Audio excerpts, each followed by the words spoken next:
Hello, and welcome to the Love Mia Vita podcast. I'm Gerianne DiPiano, CEO of FemPharma. Thank you for joining me as we discuss all things women's health and wellness. Please note that this information is simply that. It's information to help you to think through your decisions. Please consult your medical practitioner to discuss your personal situation. Thank you. Hi, this is Gerianne DiPiano again, and I am here with my guest. This is Saundra Pelletier, who is the Chief Executive Officer for Evofem. Welcome, Saundra. We're so happy to have you on the Love Mia Vita podcast. Thank you for having me. I am actually really happy to be here. So Saundra and I met a few years ago, and I have been eager to have her on the Love Mia Vita podcast because she is one of those women that I have huge admiration for. She is a trailblazer in women's health care, and she, like many other women that I have interviewed in the past, are delivering a difference for women. So Saundra, perhaps you can share a bit about your background with our audience. I would love to. And I'm sure your audience also knows that it takes one to know one. You are an incredible trailblazer yourself. Thank so you. That's why I was so excited to talk with you. So for me, sometimes I say, what you choose chooses you. And I feel like women's health care chose me from the beginning. I felt like I always found myself in situations where women who needed a larger voice, wanted a larger voice, or who felt invisible somehow gravitated to me to talk to me about the things that were unjust or unavailable or inaccessible to them. So I did spend a lot of my first career in big pharma. And when I did that, the benefit of that was learning every job that is done in those industries, in everything from the interface with the doctor. I was a sales rep. I covered an entire state. I joke I had an invisible sign that said sucker on my forehead because it seemed like a good idea at the time. So yes, so as a sales rep, I was in sales management. I launched a US sales force. I was in domestic marketing, international marketing.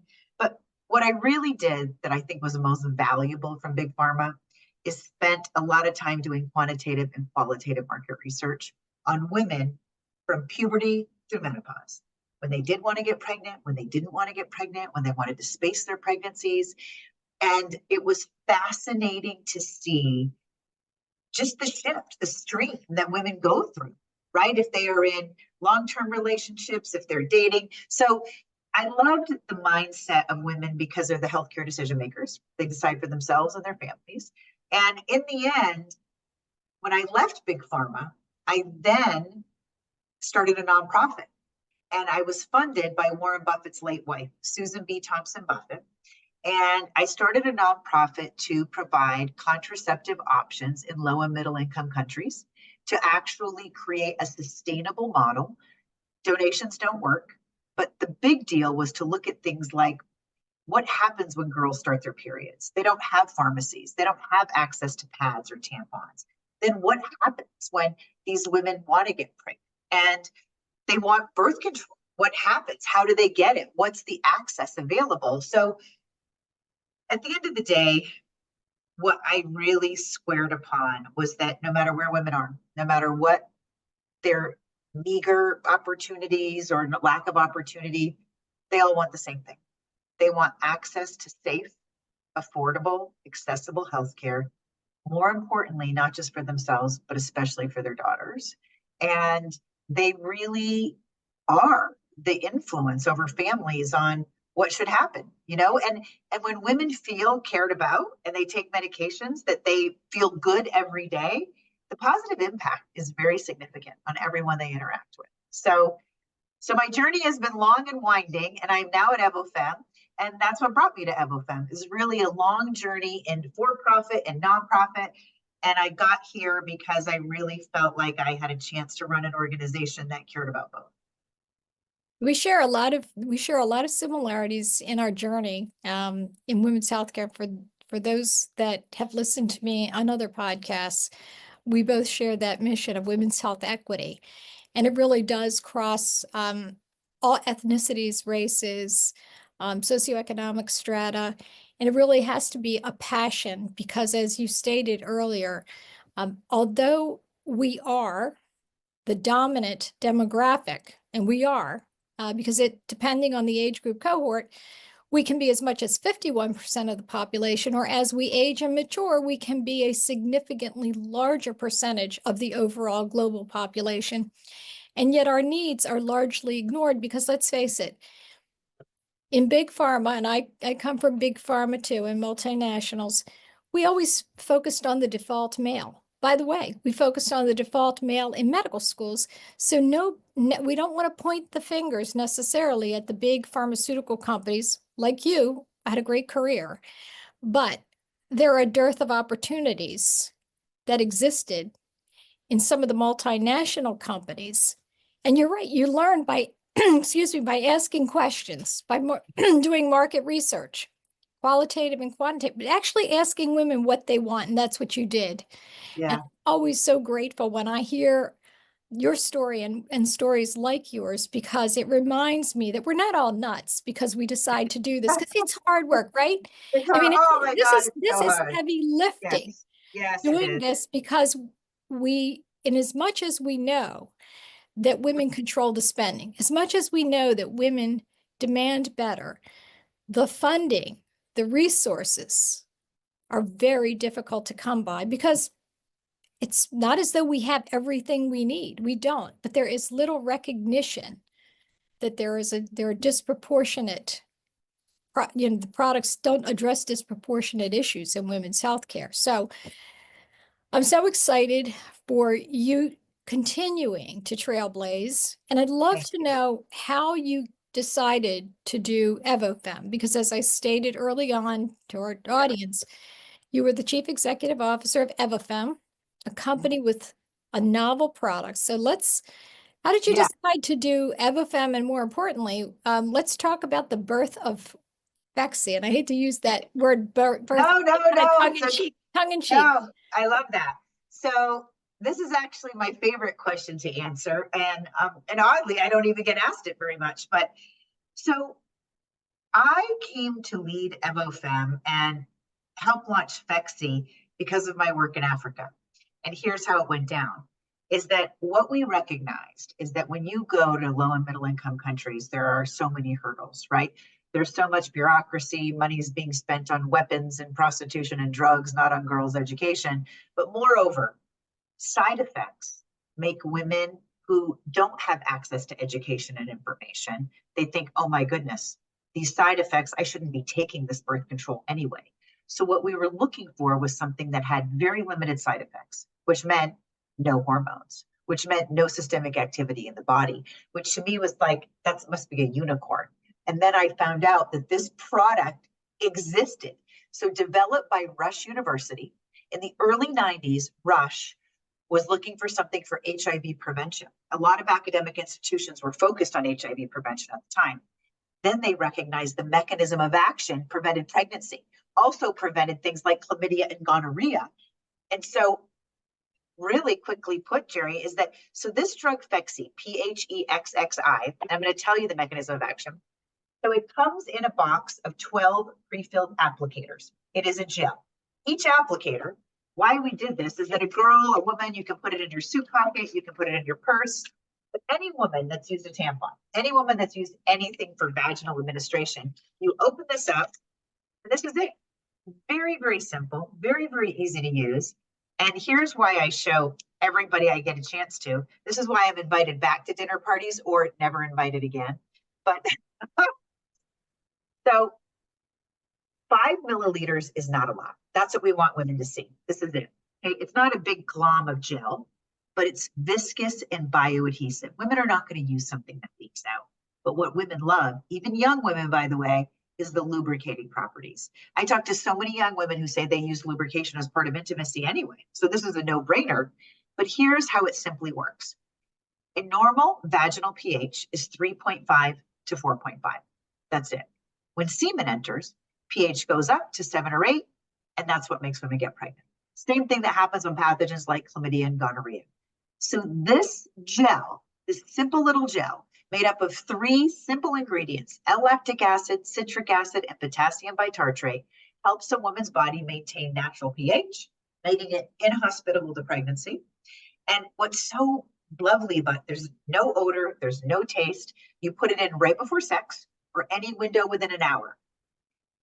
And so at first, and I promise I'll stop being so verbose, when we got ready to launch, I had a lot of male investors say, oh, well, that's going to interrupt intimacy. Women aren't going to want to stop and put this in.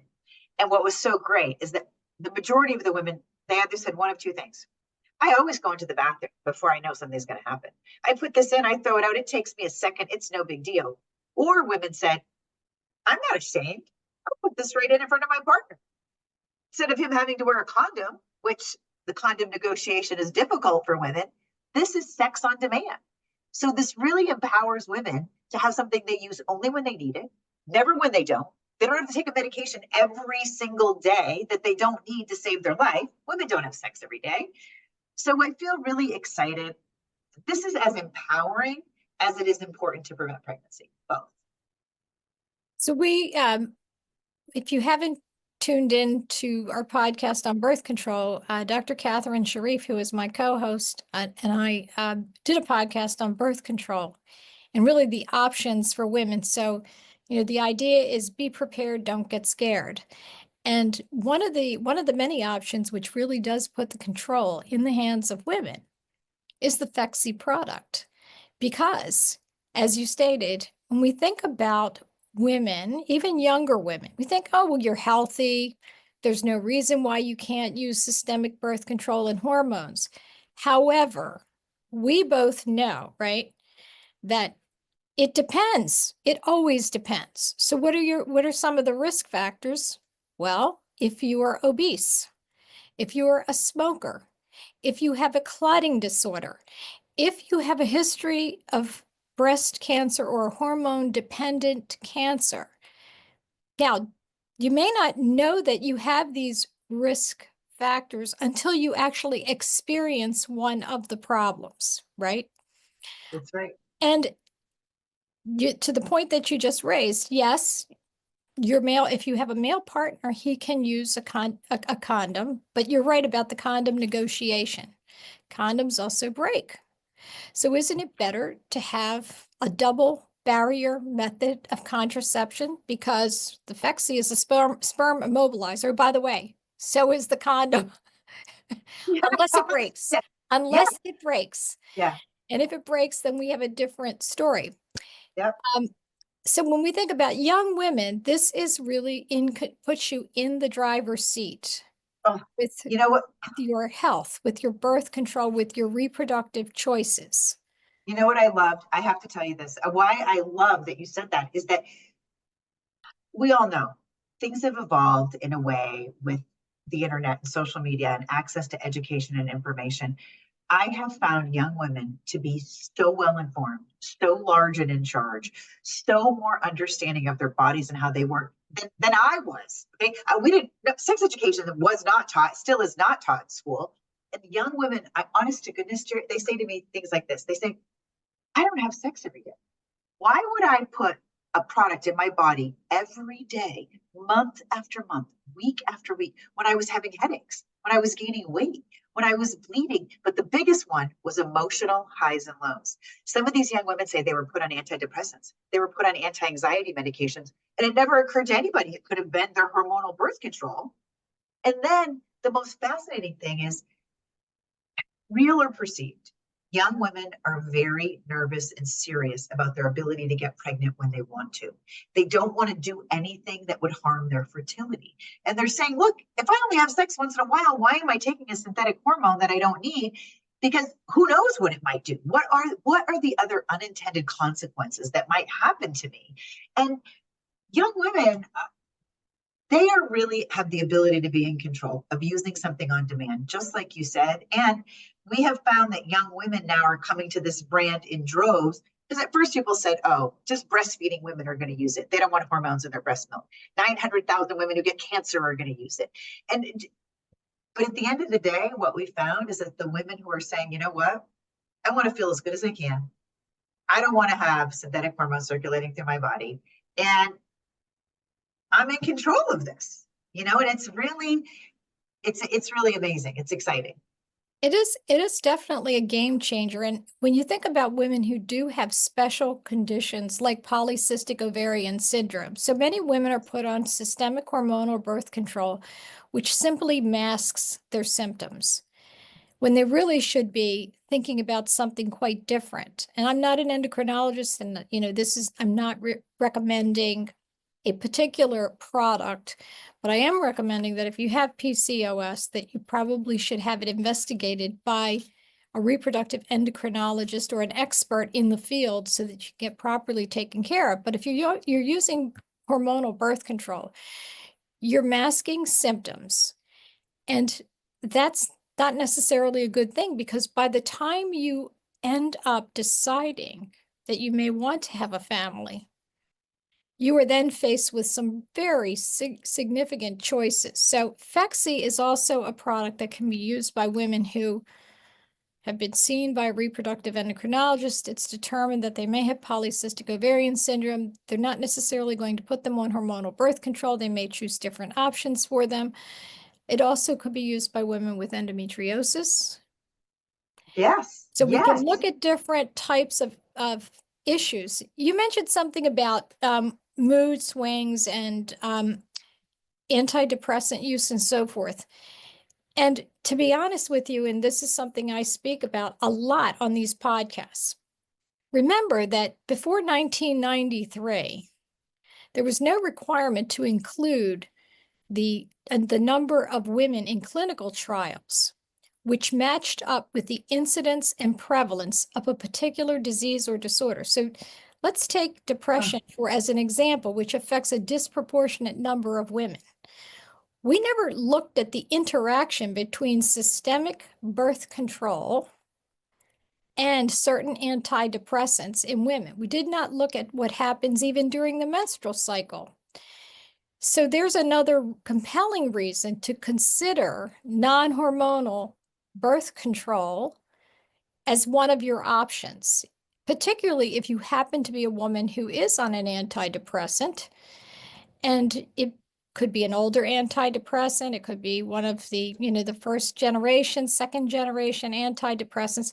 Always good to check with your healthcare practitioner, with your psychiatrist, but we still don't know a lot about the interaction between systemic birth control and some of the drugs that are prescribed to treat other conditions of women. And this applies to all women, not necessarily only young women, but any woman who can still get pregnant, who is on birth control, probably, Well, and on other medications, should probably have a little bit more of a conversation with her healthcare practitioner. you know what? I love that point. So it's so important because sometimes you can't see the forest for the trees. When something's not working, you should consider everything that's happening, right? And look at every medication in all aspects of your life. Absolutely.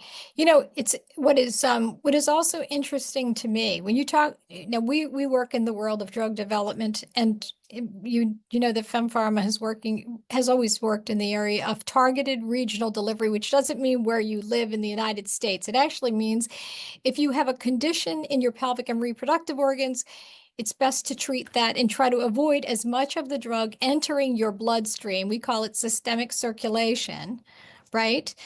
Yep. Possible. So you want to get to the core issue where you have the problem, but you don't want to incur any of the other side effects or complications that may arise by virtue of the fact that you ingest it, it goes through your liver, and then it has implications for other parts of your body, which are probably unnecessary or could actually cause you significant concerns, right?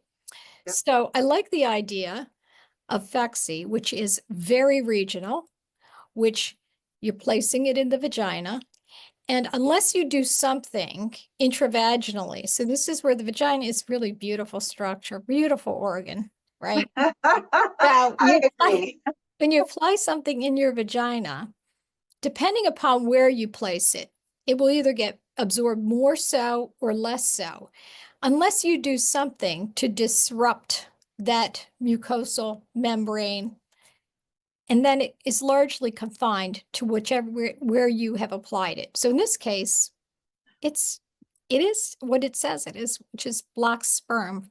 It prevents the sperm from actually reaching the point at which you can conceive, right? Yeah, that's right. And so the concordant side effects are significantly low. I mean, obviously there's, you might have some local side effects, but they're minimal based upon what I'm reading in the label. And by the way, there is a label. So any woman that buys the Phexxi product knows what the risks and benefits are. But compared to systemic birth control, and by the way, when we say systemic birth control, it's not just a product that you can put in your mouth. That's right. Remember, Thank if you it for is a saying that. patch, if you put a patch on, that's still systemic. It just doesn't go through the liver, the first path. They call it first pass effect. So it misses the liver on the first pass. Okay. So yes, slightly different kinds of side effects, but it's still systemic. But when you put something regionally, when you use rings or you use other types of products that are local like in your vagina or in your pelvic and reproductive organs, totally different story. So just a word to the wise. Yeah. No, I think, you know what? I actually think that point is really, really, really savvy to say to all women, that they're really, when you think about it logically, right? You think about all the other things we have to do and all the things we have to worry about and all the things we have to take care of. The idea of having something that's non-systemic, it makes so much sense, because the reality is, I can't tell you one woman I've talked to, one woman of any age that says they have sex every single day. In fact, most women say they have sex 1 to 2 times a week. A lot of women say they have spaces of time where they're not having sex at all. Okay. So it really is an interesting conversation, because sometimes it's an aha moment, by the way. And one thing I will never forget, when I was raising capital, at first I felt like I was talking to people who had no hearing. It was almost like they were going, la, la, la, la, la, la, la, we don't hear you because it doesn't impact men. And so I thought, what is going on? Like, can anybody hear me? Am I here? Do you see me? And Yeah. finally, I tried a story. I promise this will be very quick. And I said, what if I told you that your son was going to be asked to take a medication every single day? And he was going to take it every day of every week of every month. And he was probably going to take it 5 or 10 or 15 years. And he didn't need it to save his life. He's probably going to have side effects that he has every single day, but he's still going to have to take it. What would you think about that? But he doesn't need it for any condition that's going to be life threatening. And they would say, what are you talking about? I mean, they would look at me like it was absurd. And I said, well, why is that okay for our daughters? Right. Right. Absolutely. And so, but that, so you have to figure out a way to be heard, right? You have to figure out a way to be heard. And and by the way, women deserve choices. They do. They deserve choices. It's just that, in my experience, it really matters that you are bold and clear about why you believe a choice should really be looked at and considered. And so, yeah, but that's why I love this conversation. You have very important, provocative ideas that are so common sense, but not enough people say them. I just yeah. love that. Your pitch story is very similar to our pitch story. So we were developing a product, still are, for endometriosis. And as women who may have this condition understand, it behaves a lot like a metastatic disease. So it just doesn't disappear. It continues to proliferate. It starts in your pelvic and reproductive organs, but it can be found in other parts of the body. And it is a terrible disease. It's not diagnosed for average time to diagnosis about 9 years. It's awful.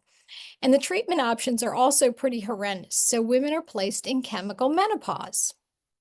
And I had the same conversation. Some of the less informed, less woke investors, some of whom, by the way, were women, would say, well, we're in good shape. There's X or Y or Z option. Oh, and we can also do a presacral neurectomy, which is cutting the nerves in the spine. Well, that's something everyone wants to sign up for, right? So Yeah. yeah, that's, or worse, a full hysterectomy, which is also not possible. And I would use a similar analogy. And I said, well, let me understand this. How would you like to be chemically castrated? Because that's what we're talking about here. What we're talking about is you can either use this, which is a non-systemic option, which helps with lesion regression and pain relief, or you're going to be in chemical and or surgical menopause. Which one? But you, sir, what I'm going to tell you is we can, we can surgically remove your sex organs, okay? Or we can chemically castrate you. Which would you like? These are your two options. I I think I love know that the pitch. answer. I think I know the answer to that question. So yeah, you have to when you put it that way, it finally hits home. And that's what we're talking about. And that's really the theme for a lot of what we have uncovered in women's healthcare, which is why we are so excited when women trailblazers stand up and take the message from women, use the market research to actually give women what they've been asking for. Yes, what they want, right? What they want. Yes. For. And we don't give these pitches because we want to terrorize and shock people. We do it because it's necessary. It's necessary. If it weren't necessary, we wouldn't do it. But it's so difficult to be heard because your point's right. Is it giving women what they want? Just giving them what they want, right? Better choices. Yes. And Yes. so yeah, I think that's such an important narrative to say, right? At the end of the day, Yeah. we don't work on these things because we did it in a vacuum. We did it after listening to women and listening to what they've been through and what they think and what they deserve, by the way. And I love that. I think it's so great. Yeah, I think what we also need to one of the takeaways too is that yes, we think about younger women and what they need because they're at the height of their reproductive years and they want to try to control that. And thank you, Margaret Sanger, who is a hero who 60 plus years ago, Yeah. had a little birth control clinic where she gave women some control over their bodies. And then fast forward, it's Planned Parenthood, which Yep. has helped women all over the world.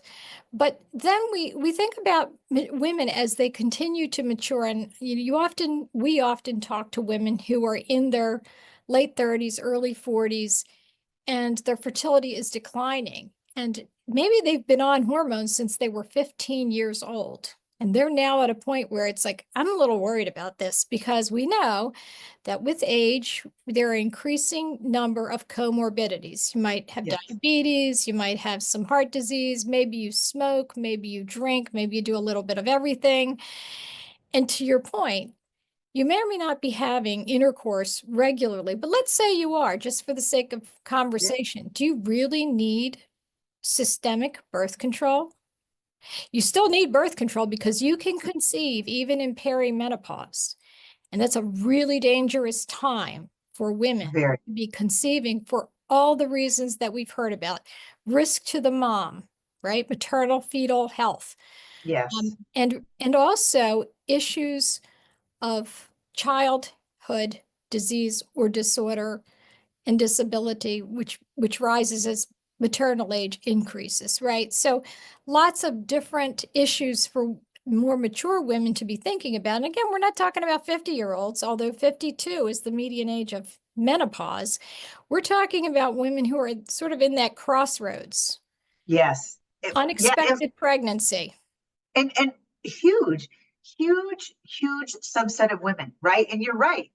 They don't need to be on systemic birth control, but you're right. They need an option. They need an option they can rely on, and they need an option that they can still feel good on, right? Their quality of life is not negatively impacted. But you know what's fascinating is I will tell you that so interesting. This is like a serendipitous conversation. I have talked to 4 women in the past month that got pregnant in perimenopause, completely unplanned, completely unintended. They were completely in shock, like in shock. And that's tough. That's very, very tough. And all of them except for one had a lot of health challenges, right? And a pregnancy was not going to make that better. So, it's a very, very fascinating. You're right that it can be a big, big, big issue. And a product like Phexxi, the other thing too is that any woman that has vaginal dryness or pain with intercourse, a little bit of lubrication is a huge Absolutely. bonus, right? So, Absolutely. It yeah, absolutely is. In yeah, fact, we recommend that women of all ages use a personal lubricant because it's not what we say, it's what the WHO recommends. yeah. It's so great. I love that, And right? the It's like, WHO, World Health Organization, for anybody who's not familiar with the World Health Organization, because if you're using a lubricant, the chance for abrasions and irritation is greatly reduced. Well, yeah, what does that mean? Well, because the vaginal mucosa is very friable, very thin, and can easily be torn just yeah, in the most comfortable situation. So we're not talking about rough sex or things of that nature. We're just talking about pleasure that you have with a partner, consensual sex. It's, nothing weird, nothing unusual.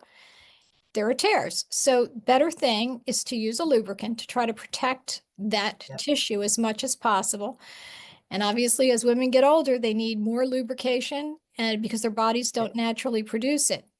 But I want to go back to something that we talked about, which is those women who are in that interesting period of life where they haven't stopped menstruating for 12 months, which is really the day. The menopause is only one day. After that, when you stop menstruating for 12 months, you are postmenopausal, right? But so leading up to that, if you haven't had a period for a month or 2 months, but then you start bleeding again, right? You start having a menstrual cycle, you can still get pregnant. And that's the time where women can get caught unexpectedly. Now, I don't want to get political, but we have to face reality. If you look around the country now, we know that it's not possible to change the course of your pregnancy. Let's put it that way. yeah, I don't want to use the A word necessarily, but let's understand that Roe was overturned, and depending upon where you live, you may yeah. not have every choice. And so it's really important. We use the expression, don't get scared, stay prepared. So one of the ways to stay prepared is to think about birth control and the best method of birth control. Use the word options, and that's what we want women to understand, right? You need a birth control method that suits you at your particular stage of life, the frequency with which you have intercourse, your personal medical condition, and any comorbidities that might exist or any medications that you may be taking that might interfere with birth control. Well, and I think too, it, I love your don't be scared, be prepared. Even at the end of the day, if someone is on a birth control method that, for example, it's data proven that women will miss their pills 1, 2, and up to 4 times a month. Well, being prepared is having a backup method that doesn't have, you don't have to rely on a male partner. You don't have to expect your partner to wear a condom. You could have Phexxi. I say to women who are on the pill, they say, well, why would we get Phexxi? And I said, well, there's a 4-year shelf life. If I were you, I would get a box just in case, unless you are so disciplined, you take your pill all the time. If you are, good for you. That's fantastic. I love it. But you should never be caught unprepared. You control one thing, what you feed your body and what you feed your mind, and you're in control of this body and you have to protect it. And if you want to protect it, you should do everything you can that you have access to, right? To Yes. protect yourself. So I love that point. I love that. Be prepared. I love this. I love the notion of stockpiling. Yes. So, so when I think about it, it makes sense, right? So if you were traveling to a part of the world where you knew that you didn't have access, wouldn't you stockpile it? Yep. What if you live in a part of the United States where it may not be easy to gain access? Wouldn't Yep. it be better to have the resources at your fingertips right now? Yep. Yes. So again, the concept of being prepared, of having something on hand, on demand, is real, I think is the message here. Yeah. I love that. And look, and if you're in a place where you feel that things are being taken away, you have to be proactive. You have to be proactive. And when you say don't be scared, be prepared. You have to be proactive. And I love your statement, right? In your hand on demand. I'm stealing that. Thank you, Jerry. That was really helpful, You're by the way. welcome. I'm You're grateful for that. welcome. Taking it, Jerry. That was good. Well, the other thing that we want to, I think that we want to remind women is to remember that you still have agency, right? Yeah. You still have agency. Yeah. And agency comes with knowing that there are choices available to you. And one of those choices is a product that you have at your fingertips. You're not relying, yes, your partner may be quite comfortable using a condom, but wouldn't it be better for you to, particularly if you know that you either don't desire to have a family, or there is something, maybe you're in school, maybe you're building your career, maybe you don't have resources, maybe Yeah. financially you are not in a good place. Isn't it better to know that you both participate in contraception? Yeah. I love that, by the way. Both participate too, right? The burden of responsibility can be shared. And it can be shared and therefore maybe not seeming like quite such a burden, you know? So that's great. Yeah, and I think the last group you mentioned women who have cancer or who are undergoing treatment. And let's face it, younger women are being diagnosed with breast cancer. I'm In very, droves. we have some hypotheses about why that is happening. And we won't get into the hypotheses, but the facts remain that younger women are being diagnosed with breast cancer, and they are still capable of having children Yes. unless they have had it's a hysterectomy where the ovaries have been removed, the uterus, everything. Yep. So those same women do need birth control. And yes, there are, it's, we want to say that there are a larger number than there should be. So if you continue to do the quantification on the number of women, we just covered a whole group of women, from Yes. women who are much younger, relatively healthy, but have pre-existing conditions. We talked about some of them. Then we talked about perimenopausal women. So we're looking at all the age groups, cohorts, the stages, and the various issues where this could be the perfect option for them. But when you think about the cancer community, which is a large and sadly growing community, this is a fabulous choice for those. Yeah. Thank you for saying that. Look, 900,000 women every year, and that number is growing. And to your point, a lot of those women, after you go through that, you don't want to take a risk of using something that you're not sure what the unintended consequences are. And naturally, you have a lot of dryness. I mean, the joke is that you're like the Sahara Desert, you know. And in my own experience with cancer, that is true. I resemble that comment. So, you know, having something that's lubricating that I know has no hormones is so important, you know. And some of these women, to your point, are young. I mean, I was not young. I mean, you know, they're young and they still have all of these years to, you know, of reproductive age. So thank you for mentioning that. Yeah. So Yeah. I was on the board of Living Beyond Breast Cancer for 8 years, and I had the privilege of meeting so many young women who were um, in their 30s, some in their 20s, who had a breast cancer diagnosis, were undergoing treatment.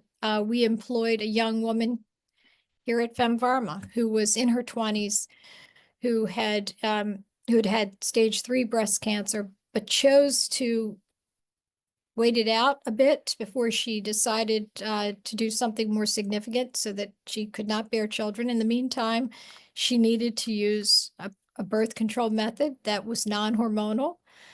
Good news is she has two beautiful children today, Oh, that's two great. beautiful little girls. But she did need an option that was non-hormonal and non-systemic. Phexxi didn't exist back then. Yeah. Unfortunately, there were other things that she had to use, but this is where innovation and innovation where women take over to innovate what makes sense for women is so Yeah. exciting to us. And I just want to say thank you for doing what you do for women and women's health care and helping to advance women's health equity. You've had continue to have a fabulous career, and we love the fact that you're still in there, still fighting Thank for you. us. Well, you know what? Look, thank you. By the way, back at you. And thank you for having me on. I have to be honest, I could talk to you all day, every day for days. Today is to come. Likewise. I mean, really, it was so lovely. And thank you for giving me the opportunity. And I loved the engaged discussion. I really appreciate it. Thank you back. It's my pleasure. Are there any parting words that you'd like to share with our audience? Just that innovation is very, very difficult and challenging to bring to market. But in the end, the one thing I know to be true is we decide what we deserve. We decide what we deserve. And women deserve choices. And just because something has always been done one way doesn't make it right. And as we look at evolving as women, our healthcare matters in a way that now matters more than ever because there's so many solutions out there that can change the way we feel every day. Right? The better we feel, the better impact we have on the world. So my parting words are always remember that we decide what we deserve, and that no matter how heavy things get, in the end, there are some really amazing choices out there that if we access them can help us feel better. Thank you for sharing that. Thank you for sharing your wisdom, and remember to love me, Evita, love your life. Thank you.